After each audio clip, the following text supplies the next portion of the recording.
Welcome back to the Deal Vault podcast.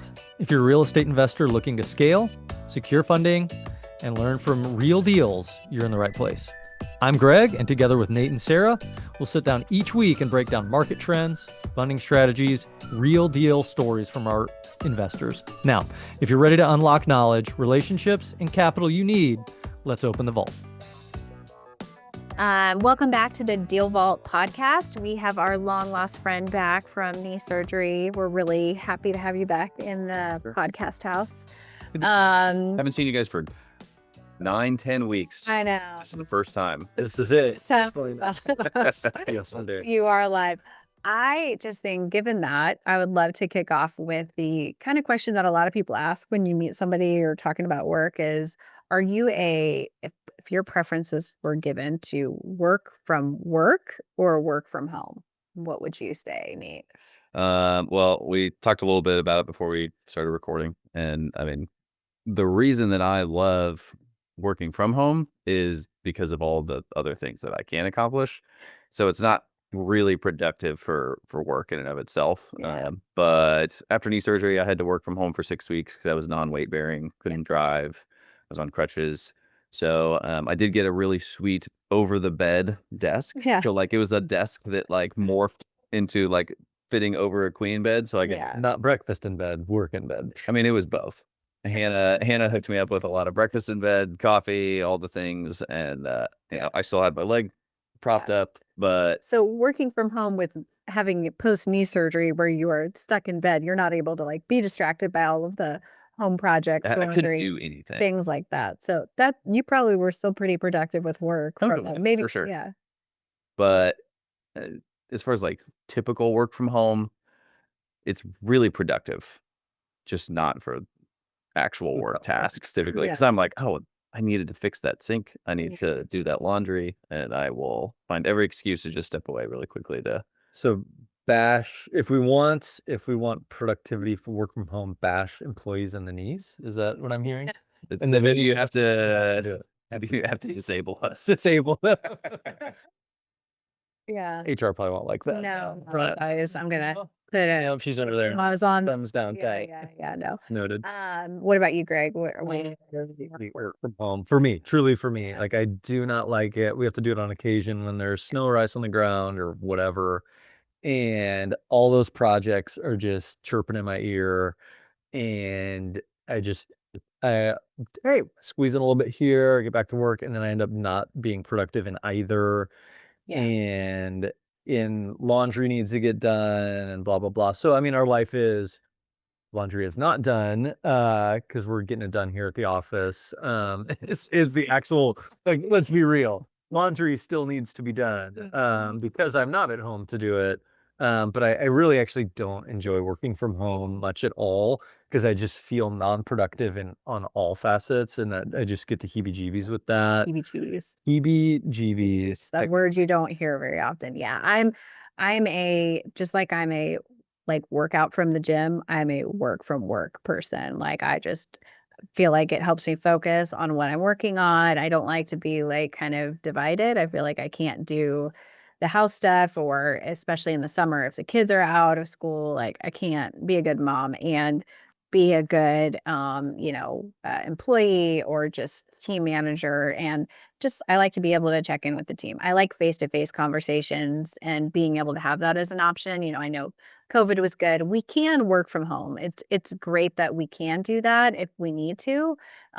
It's not, detrimental to our workflows, but I think just as a team, it's good to collaborate and have the face-to-face time. And so, yeah, I'm a work and work person. Everybody here. They're great. I think it blows a lot of people's minds that we are all right down the hall from each other. Yeah. I think people are used to interacting with a lending team or a bank or whatever, where it's like, yeah, we're all remote. We're all kind of spread out. We're in different time zones. And that's just like, no, everyone that we hire is in Springfield, Missouri. We're gonna just go walk down that hall. Yeah. To them real quick. Now, one thing that I've never thought about is we are really family oriented. And Greg, for whatever reason, when Greg said laundry, I don't know what tipped off this $1 million idea. I don't know why we don't have washers and dryers here in the office. So that Bring your laundry in. Let's go. Bluff and fold. Oh, geez. I think you might get more people actually. See, that's where I'm okay Coming in. keeping my laundry at home. I don't want to bring my laundry to work. I have no shame. Yeah. Whose undies are these? Nate, these look like your undies. HR is down, but not cool with that either. Noted. Great idea. $1 million idea. We're ready to wrap this one up. And thanks for joining us. And just kidding. I think we're going to talk about real estate probably today. Yeah. Here, right? What were we going to talk about? I mean, it has wow, We brought up laundry, and so therefore we're going to roll straight into blanket loans. Blanket loans. That was awesome. Blanket loans. Are they warm and snuggly, or are they going to suffocate you? That's pretty good too, right? That's pretty good. Actually. I mean, it sounds like something you'd hear on the local nightly news. Blanket loans, here to snuggle or here to smother? Get you. They're gonna get you. Gets asked all the time. If I have greater than one property that I'm looking to get financing at one time, does it make sense to do a blanket? I could put them together. That sounds logical.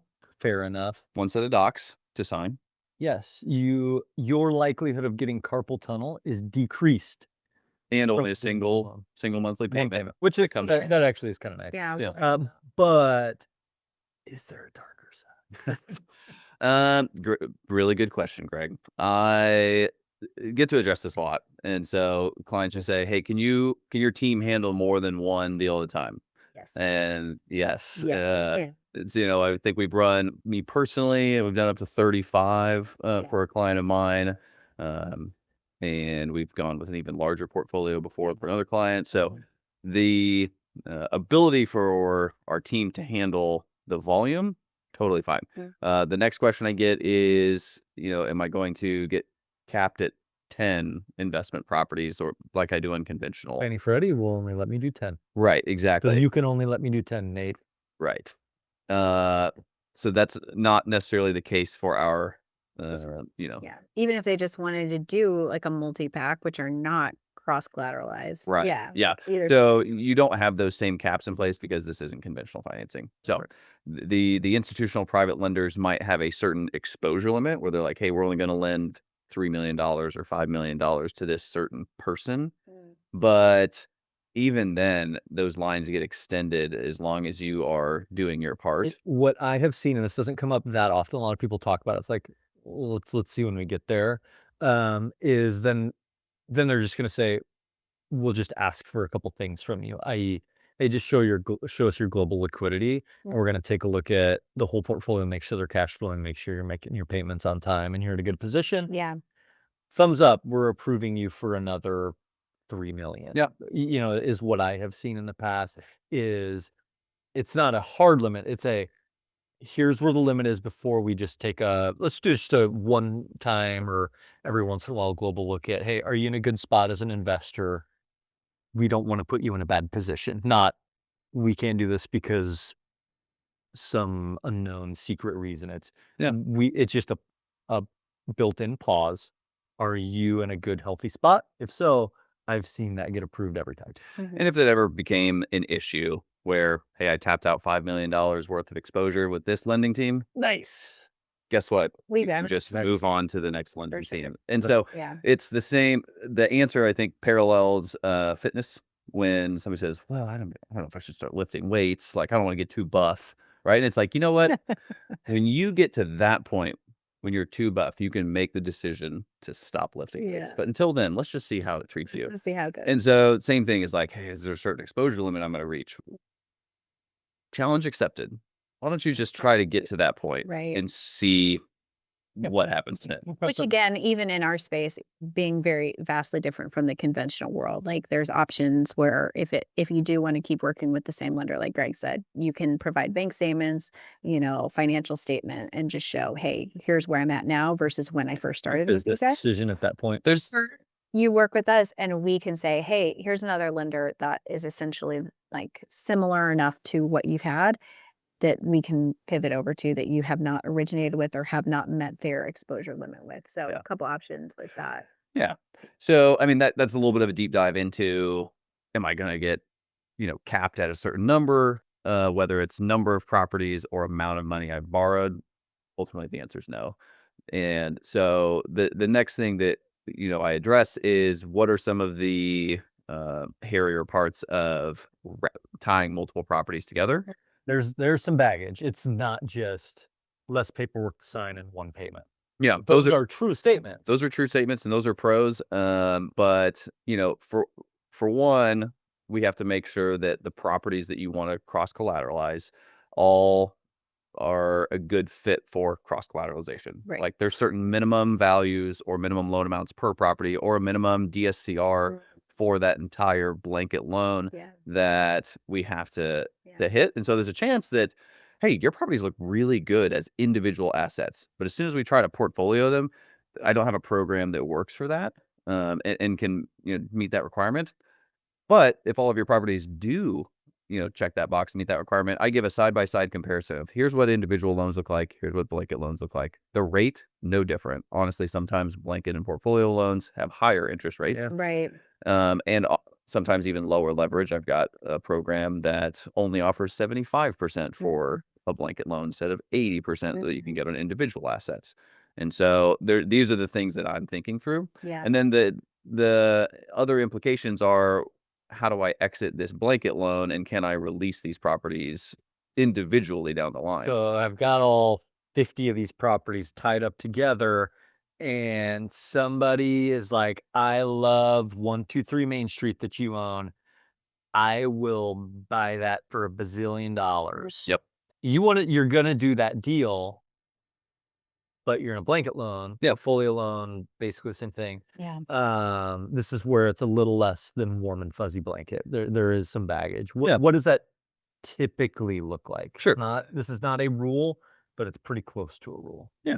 So let's say you've got 10 properties and they all have loan balances of $100,000. So you have a $1 million loan. And the bazillion dollars that somebody wants to buy your property for is actually $200K. So you owe $100,000. Somebody's going to buy your property for $200. You don't want to sell your whole portfolio, and they're not going to buy your whole portfolio. They just want 123 Main Street because that's the best one.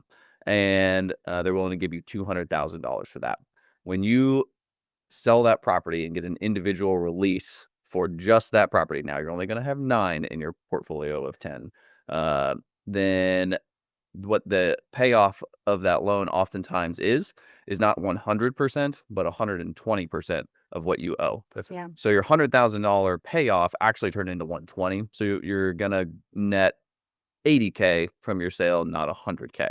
Now it's not a fee. It's just an extra 20% that you have to pay Principal towards the balance of your entire portfolio. So the nice thing is your $1 million portfolio just went down to $880,000 that you owe. So you paid an extra 20 grand towards that. Yeah. And so as long as that in and of itself is not too big of an issue for you as an investor, and that's something you can stomach and you're like, you know what, I'm probably not going to sell them anyways. But if that comes up, that's okay. Then I say we continue talking about the portfolio loan. If that sounds like that's less flexibility than you want in your life, then we revisit individual loans. And oftentimes the individual loan programs have, volume discounts on processing fees and origination for the multiple deals that you're doing anyways, which usually that is the main reason somebody's asking. They think cost savings for a single loan versus 10 loans. Right. And it's like, well, what if I gave you the same cost savings across 10 loans, but you had the flexibility of having 10 loans? flexibility matters. Yeah. Yeah.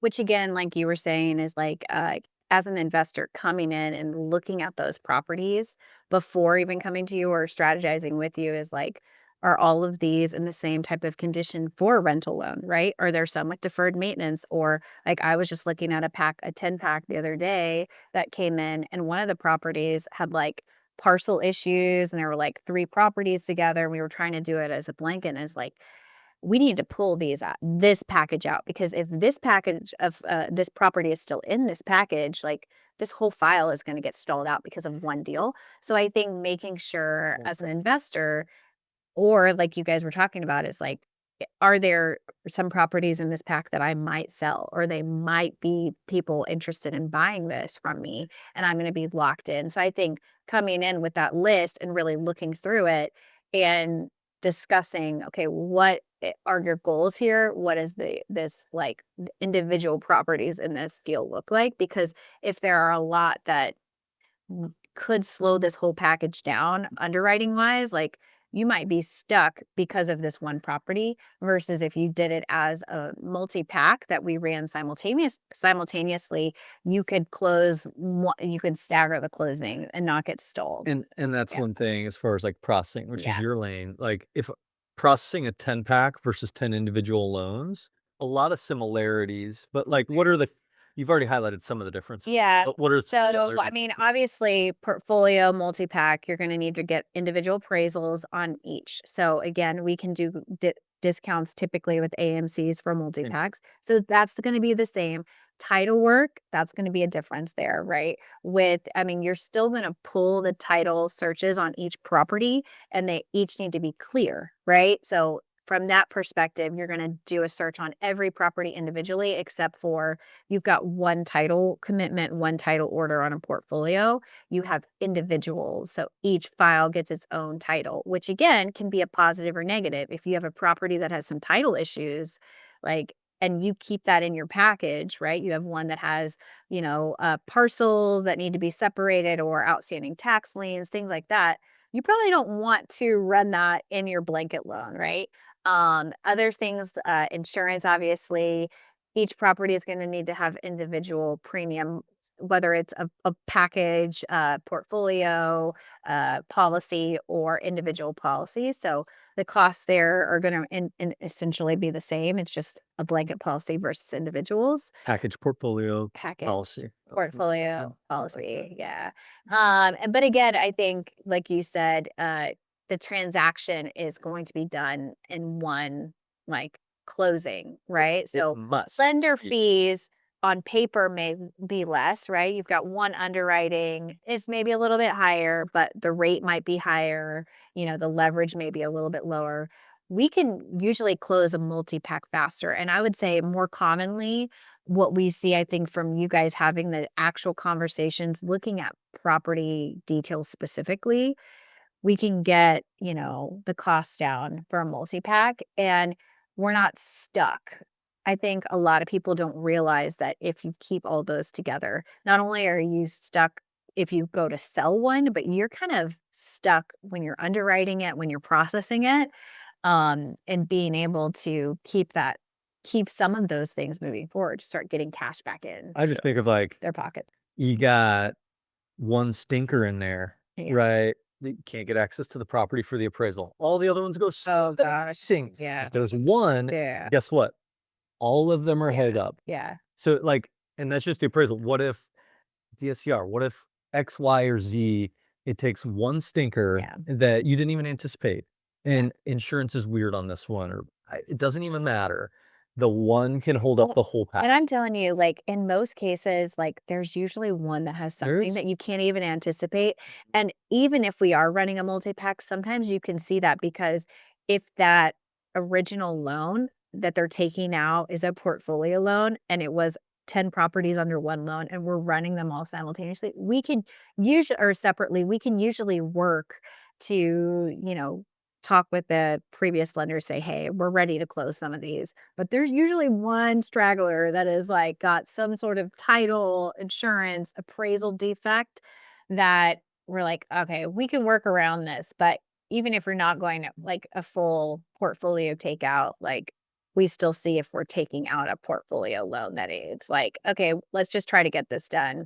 Does that Usually, leave the straggler behind for yeah. a little bit or separate it out? Usually the scenarios where I see it make the most sense is usually somebody who's owned the properties for some time already.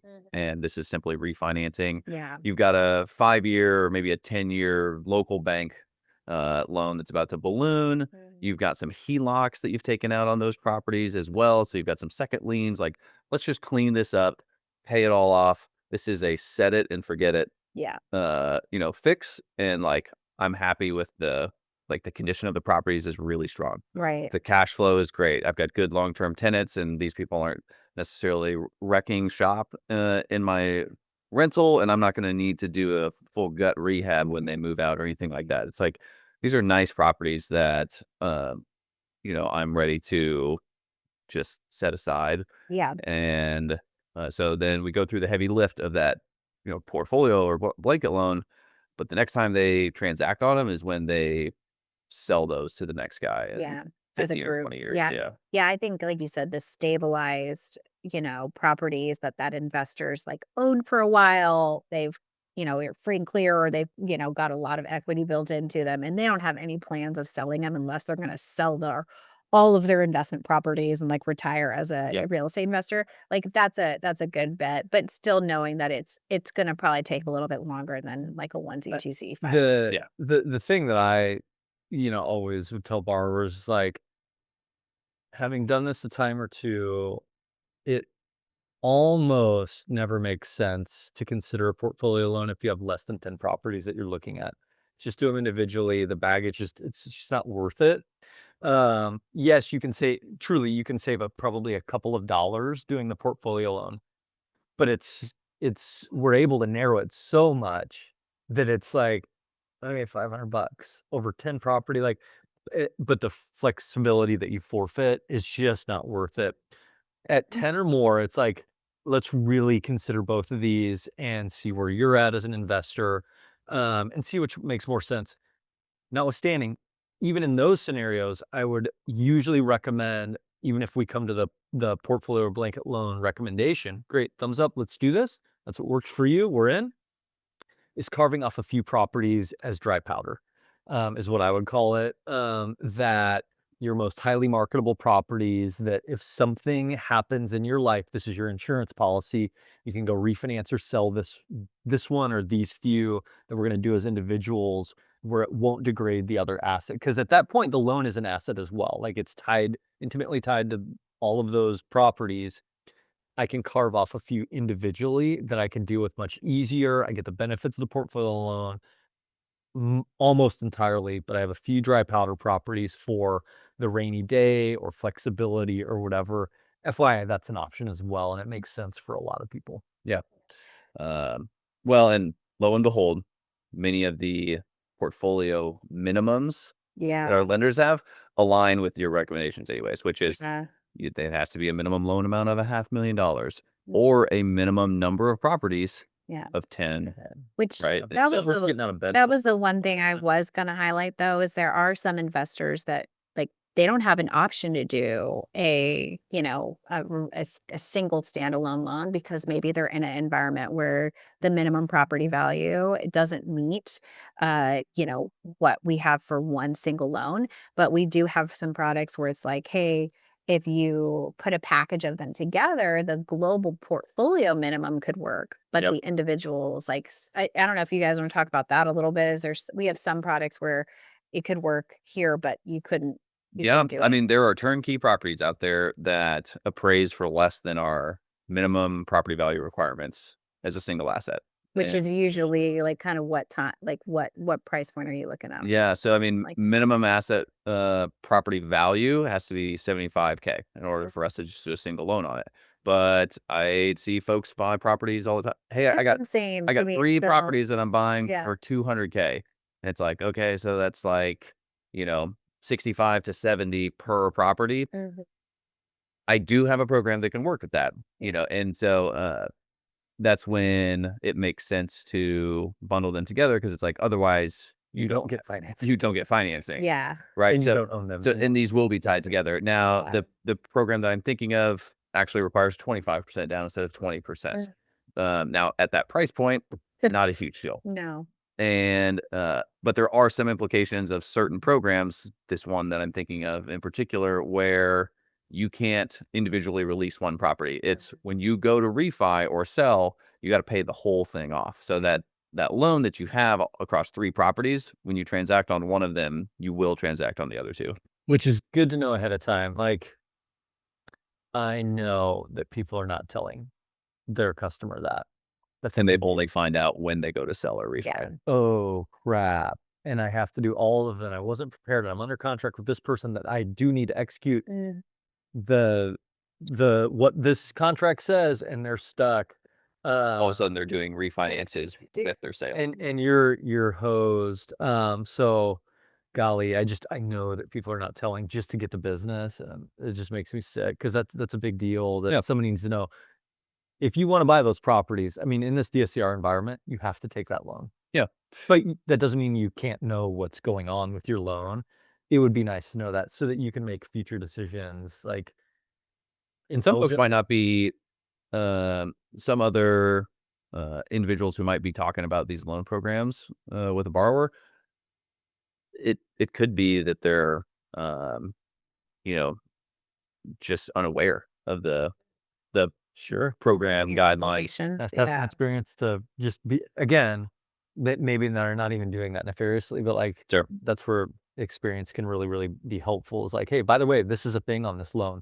It's your only option, but we're gonna, uncover those things for you and let you know to the best of our ability, right? Like, because all that stuff can matter. Yeah. Right. At least so you can deal in the future in a specific way. And usually what those conversations wrap up as is, here's what's available to you. If that's less attractive, here's how we can pivot to a financing option that becomes more attractive. And that's when it's, hey, let's find a property that's $75,000 or more. And then we're really in business for talking about a loan that you probably like the look of. A little like you don't have to do this. Like it's more typical. So it's just nice to be able to have that flexibility. That's where my conversations usually go. Yes, I mean, I think there's definitely a place for portfolios, but it's important to realize that it may not be, if you have a group of properties that you want to buy or that you want to pull money out of, it may not be it's not the only way. It's good to know. And I think, it's important to know that we'll advocate for cheaper options, loan level fees, we'll try to help keep things moving. But I think sometimes it's faster and you could get more money out anyways, a better rate. So just being aware that it's not the only way, but we'll help you navigate through the questions. We'll kind of poke holes in it and really look at the properties individually too. I think that's a big thing, is just like breaking them out, and we really try to dig into them to see if it's the right fit or not. So You don't want that one stinker in there. yeah. Sure. So Well, I think we all promised to do this in about 15 minutes. And I think, just going off my gut, I think we probably blew it. past it. Chatty Cathy's back. yeah. Sorry, not sorry. Yeah, that's right. Good stuff. No, I think actually that's going to be really helpful. It's asked so much. I have multiple properties. I must do a portfolio loan. Maybe not. Good stuff for our folks. So, all right. Until next time. Awesome. Be back, Nate. Good to be back. Thanks for listening to The Deal Vault. If you found value in today's episode, be sure to subscribe and share with another investor and leave us a review. If you're looking for help funding your next deal, you can always holler at us at loanbidz.com. We'd love to help you on that deal. Until next time, keep building, keep investing.